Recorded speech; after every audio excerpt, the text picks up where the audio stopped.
नमस्कार, आप देख रहे हैं 5 की बात। मैं हूं नकमा। पश्चिम बंगाल की मुख्यमंत्री ममता बनर्जी अकेले चुनाव लड़ेंगी। कम से कम आज का उनका ऐलान यही कह रहा है। उन्होंने कहा कि कांग्रेस से उनका कोई रिश्ता नहीं है। अगर कोई गठबंधन होना है तो वो चुनाव के बाद होगा।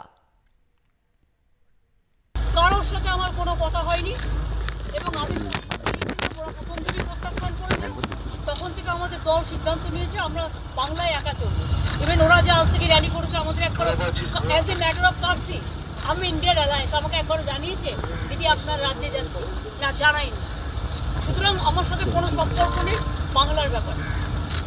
অল ইন্ডিয়ায় কী করবো না করবো আপনার ইলেকশন ভাববো। আমরা সেকুলার পার্টি, আমরা বিজেপিকে হারানোর জন্য যা করার করবো। কিন্তু এখন কোনো চর্চা নেই, মিথ্যে কথা, অ্যাবসলিউটলি রং। মিথ্যেটা আমি বলবো না, বলতে অ্যাবসলিউটলি রং। কোনো কাগজ এটাকে নিয়ে পলিটিক্স করছে, এটা রং।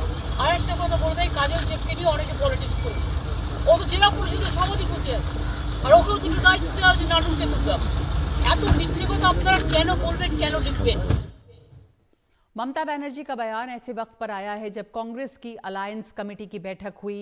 बैठक के बाद कांग्रेस ने फिर दोहराया कि वो ममता से बात करेगी। ममता के बिना गठबंधन की बात नहीं हो सकती। जब हम लंबा सफर कर रहे हैं, एक लंबा सफर है, रास्ते में कभी कभी स्पीड ब्रेकर आ जाते हैं, कभी कभी लाल बत्ती आ जाती है। इसका माने नहीं है कि हम सफर से हम पीछे हट जाए, चलता रहता है। स्पीड ब्रेकर को हम पार करते हैं, लाल बत्ती हरी बत्ती बन जाती है। इंडिया गठबंधन का एक बहुत महत्वपूर्ण स्तंभ तृणमूल कांग्रेस है।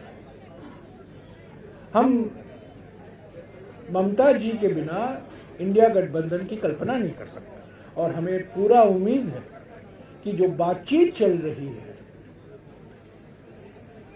वो कुछ ना कुछ एक मध्य का रास्ता निकाला जाएगा और इंडिया गठबंधन भी पश्चिम बंगाल में इंडिया गठबंधन के रूप में चुनाव लड़ेंगे और सभी पार्टियों का सहयोग होगा उसमें।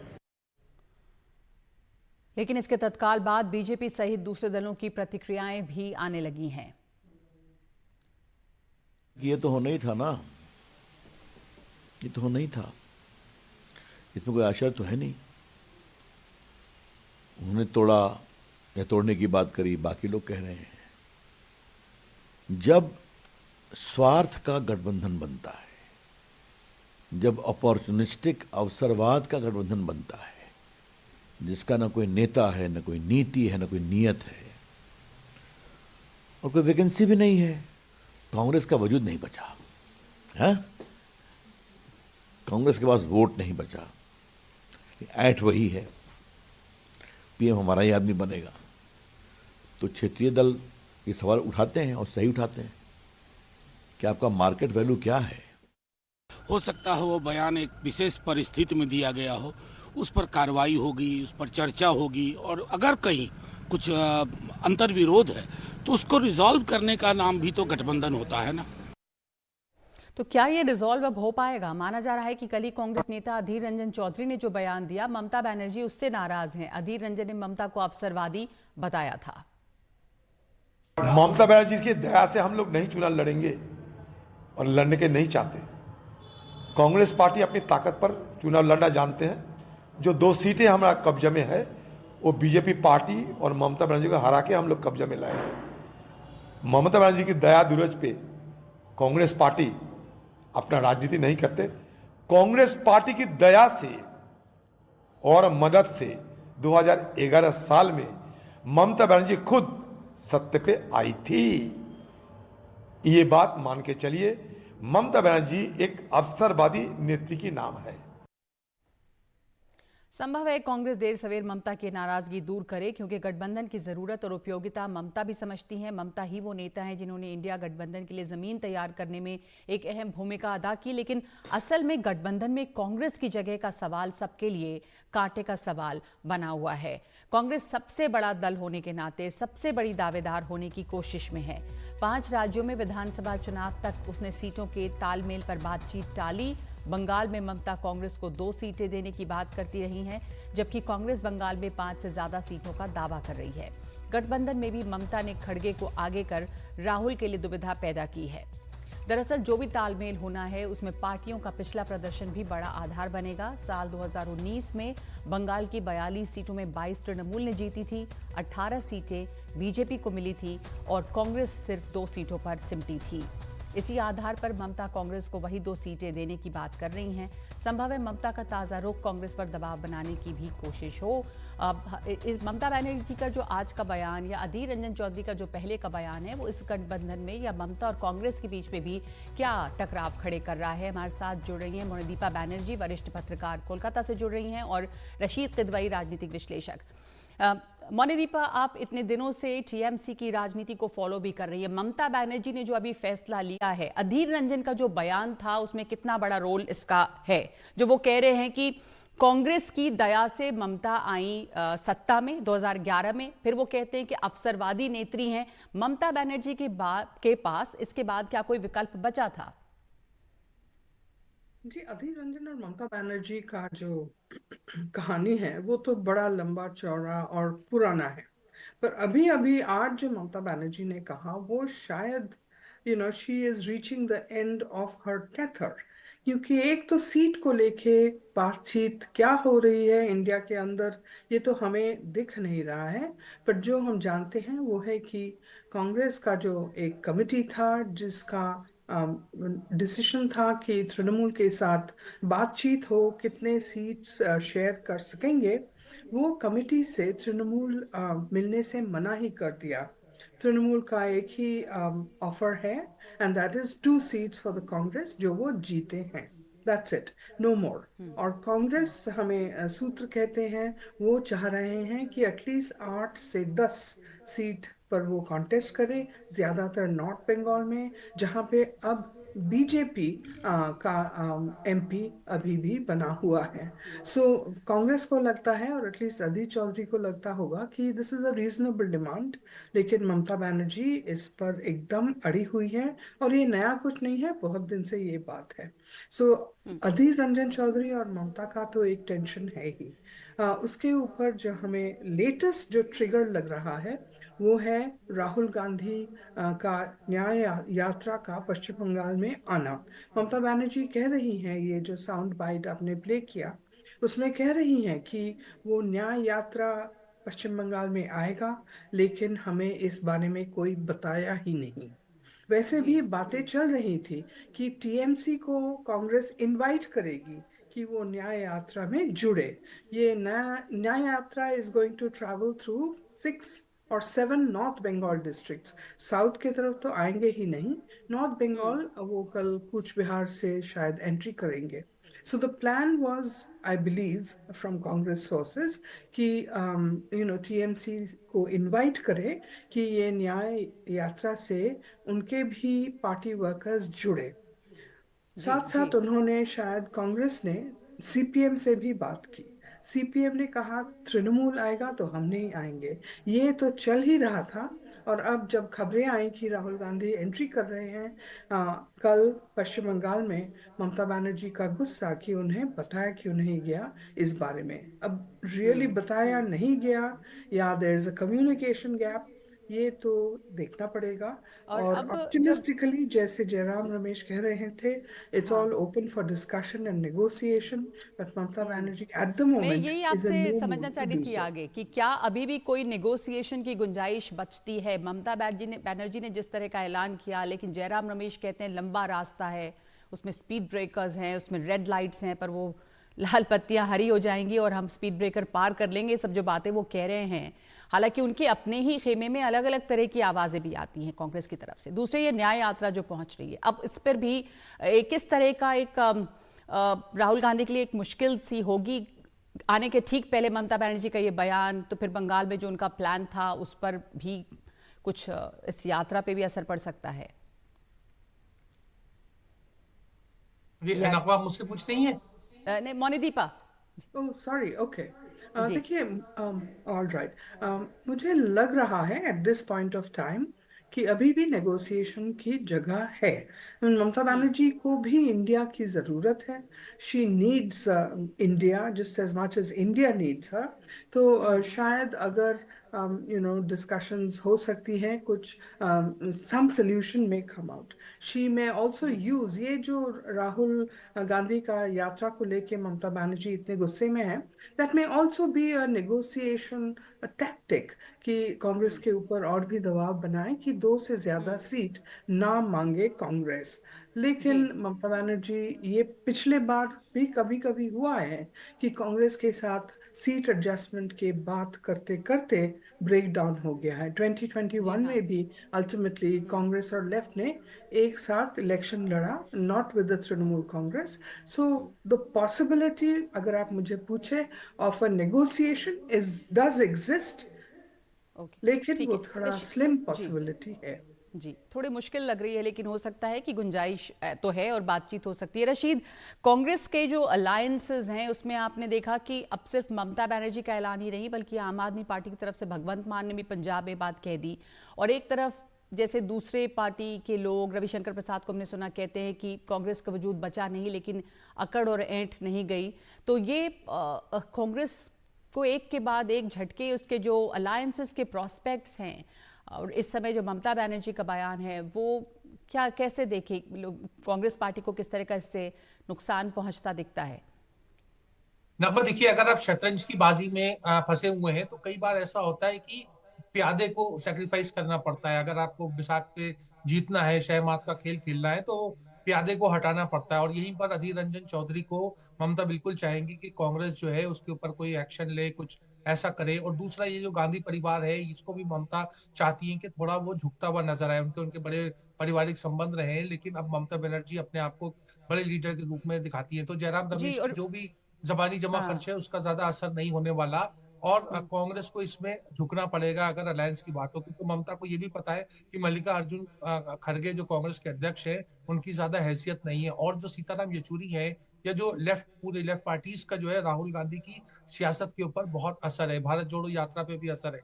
तो ममता जो है पोस्चरिंग कर रही है। बात पे मनोरमा बनर्जी से इत्तेफाक रखता हूँ, लेकिन क्या कांग्रेस झुकेगी, ये आने वाला वक्त बताएगा। इतना आसान काम नहीं है। नहीं, पर कांग्रेस क्या झुकेगी? पर जैसा तमाम जगह से ये बातें अब उठने लगी हैं कि कांग्रेस, रीजनल पार्टीज जो हैं वो कांग्रेस को उतनी जगह देने को तैयार नहीं, क्योंकि कांग्रेस की वो हैसियत नहीं है, उनके पास सीटें नहीं है। जैसे बंगाल की ही अगर आप मिसाल लीजिए तो 2 सीटें वो जीती थी, तो उससे ज्यादा वो उम्मीद नहीं कर सकते। तो अभी भी आपको लग रहा है कि ये कांग्रेस इस पर रजामंद नहीं होगी? और ममता भी जैसे खड़गे के नाम को आगे कर रही थी, वो अपने आप को एक बड़े नेता के तौर पे पोजीशन भी कर रही थी, वो तो बल्कि एक सेंट्रल लीडरशिप चाह रही थी इस अलायंस में, पर वो भी मुमकिन नहीं हो पाया। तो ये तमाम चीजें उलझन में, और अब जो ममता कह रही हैं उसके बावजूद कुछ गुंजाइश लगती है कि कांग्रेस के साथ बात बनेगी। आपको क्या लगता है रशीद?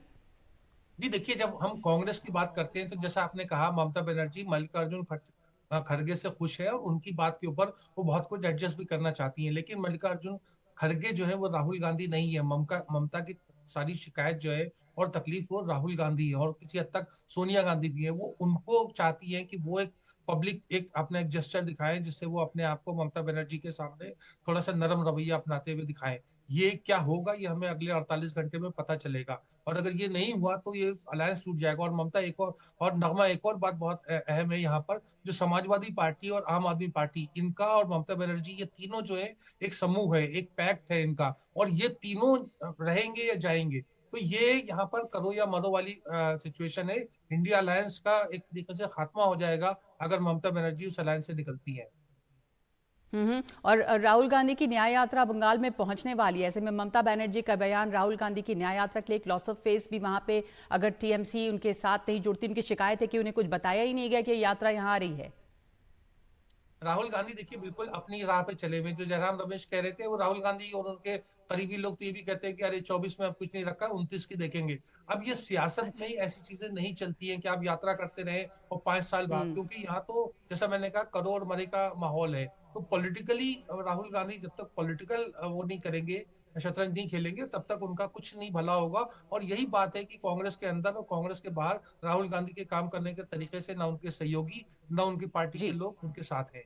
जी, तो 2 बातें जैसे मोनिदीपा कह रही हैं कि अभी भी नेगोशिएशन के चांसेस हैं, लेकिन चांसेस स्लिम है, यानी गुंजाइश कम है। और आप जैसा कह रहे हैं कि कांग्रेस के लिए इस वक्त करो या मरो की स्थिति है और इंडिया अलायंस के ऊपर खतरा बना हुआ है। रशीद किदवई, मोनिदीपा बैनर्जी, धन्यवाद आप दोनों का हमारे साथ जुड़ने के लिए।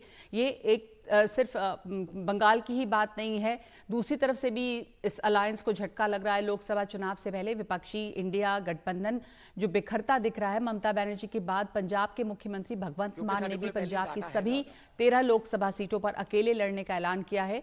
भगवंत मान ने आज कहा कि 13 सीटों के लिए 40 नामों पर विचार भी चल रहा है। हालांकि दिल्ली को लेकर अभी आपका स्टैंड साफ नहीं है।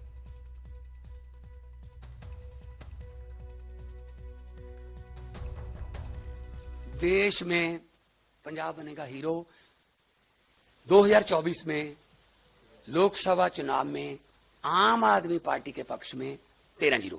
ममता बनर्जी ने अकेले चुनाव लड़ने की घोषणा की। देखो ये तो उनका काम है, ये ममता बनर्जी नहीं कोई बात नहीं, वो हो सकता है कोई उनके साथ बातचीत चल रही हो उस लेवल पे, लेकिन पंजाब में हम ऐसा नहीं करने वाले। पंजाब में कांग्रेस से हमारा कोई।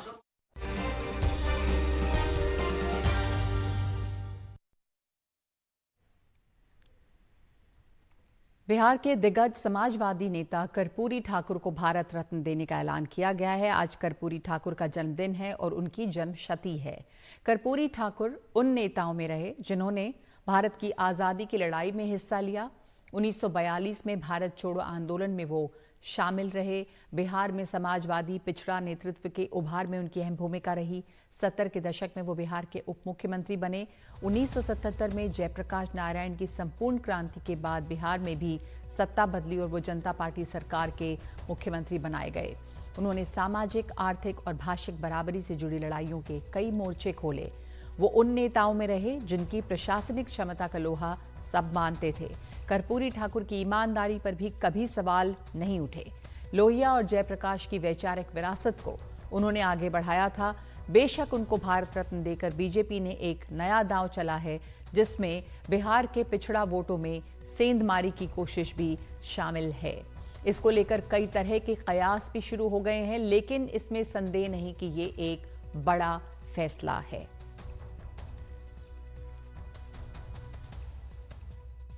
सभी ने देखा होगा कि कल देश ने एक बड़ा निर्णय लिया है। ये निर्णय है जननायक कर्पूरी ठाकुर जी को भारत रत्न देने का। आज की युवा पीढ़ी के लिए कर्पूरी ठाकुर जी के बारे में जानना, उनके जीवन से सीखना बहुत जरूरी है। ये बीजेपी की हमारी सरकार का सौभाग्य है कि उसे जननायक कर्पूरी ठाकुर को भारत रत्न से सम्मानित करने का अवसर मिला।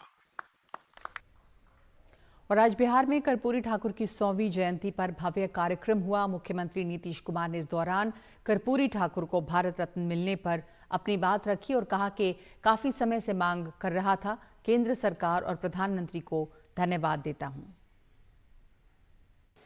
जननायक कर्पूरी ठाकुर जी को भारत रत्न भी प्रदान किया गया। अब आप जानिए ना, उनको भारत रत्न प्रदान करने के लिए तो हम तो शुरू से कह रहे हैं। आप अगर देखिएगा तो जब हम लोगों की सरकार बनी है 2005 में, तो 2006 के बाद 2007 से लेकर के आई 2023 तक हर साल, पहले कांग्रेस की सरकार या और की सरकार, बाद में अभी जो सरकार है, इन सब लोगों को हम अनुरोध करते रहे, लिखते रहे कि भाई जननायक कर्पूरी ठाकुर जी का भारत रत्न प्रदान किया जाए। अभी लोग नहीं करते थे, लेकिन कल कर दिया है, तो मुझे खुशी है।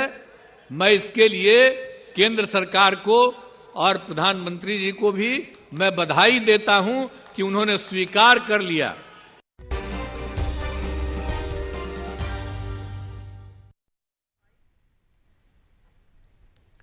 आर्टिफिशियल इंटेलिजेंस की मदद से उत्तरी दिल्ली पुलिस ने एक युवक की हत्या की गुत्थी न सिर्फ सुलझाई बल्कि एआई की मदद से ही आरोपियों तक भी पहुंच गई और उन्हें गिरफ्तार भी किया। आपको बता दें कि बीती 10 जनवरी को दिल्ली पुलिस की गीता कॉलोनी फ्लाईओवर के नीचे एक युवक का शव मिला था जिसकी पहचान नहीं हो पाई थी। पोस्टमार्टम रिपोर्ट से पता चला कि युवक की गला दबाकर हत्या की गई थी।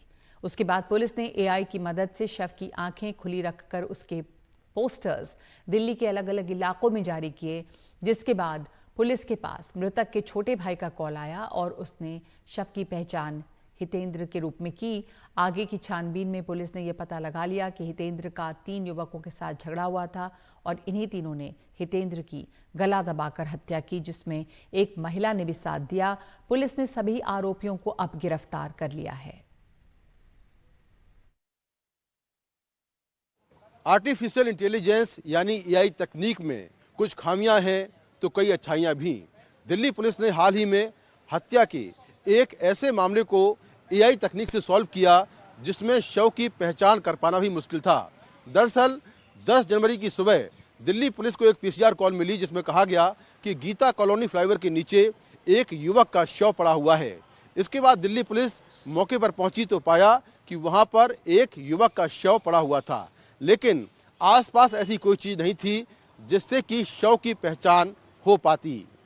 इसके बाद दिल्ली पुलिस ने एआई तकनीक का सहारा लिया।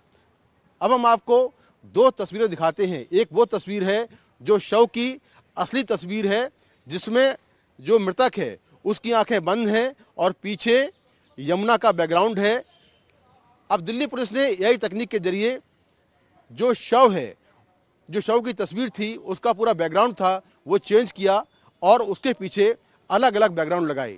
इसके साथ में एआई तकनीक से शव की आंखें खोली जिससे ये अंदाज़ा हो कि जब ये शख्स जिंदा होगा तब वो कैसा दिखता होगा, यानी कि एक सामान्य तस्वीर तैयार की एआई तकनीक के जरिए। और जो नई तस्वीर थी जिसमें उस मृतक की आंखें खुली हुई थीं और उसके पीछे पूरा बैकग्राउंड चेंज था, उस तस्वीर के करीब 500 पोस्टर छपवाए और दिल्ली के अलग अलग इलाकों में ये पोस्टर लगवाए। साथ में ये तस्वीर अलग अलग व्हाट्सएप ग्रुप पर भी शेयर की।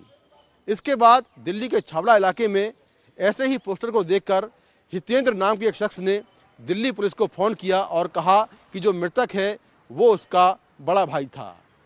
इसके बाद दिल्ली पुलिस ने मृतक की पहचान की और जाँच की तो ये पाया कि मृतक का 3 लड़कों से झगड़ा हुआ था और 10 जनवरी को उन्हीं लड़कों ने उसकी गला दबाकर हत्या कर दी थी। दिल्ली पुलिस ने जांच के बाद उन तीनों लड़कों को गिरफ्तार कर लिया। इसके साथ में एक महिला को पकड़ा गया। ये महिला शव को छिपाने में शामिल थी। तो ये मामला दिखाता है कि कैसे दिल्ली पुलिस ने एआई तकनीक का इस्तेमाल किया। शव की जो तस्वीर थी उसको एक सामान्य तस्वीर बनाया, यानी कि जो शव था वो अपनी असली लाइफ में वो शख्स कैसा दिखता होगा उसकी आंखें खोली और साथ में उसका बैकग्राउंड चेंज किया और एक हत्या का जो मामला था एक हैरत अंगेज तरीके से इसको सुलझा लिया। नई दिल्ली से कैमरामैन मोहम्मद मुर्सलीन के साथ मैं मुकेश सिंह सेंगर, एनडीटीवी इंडिया।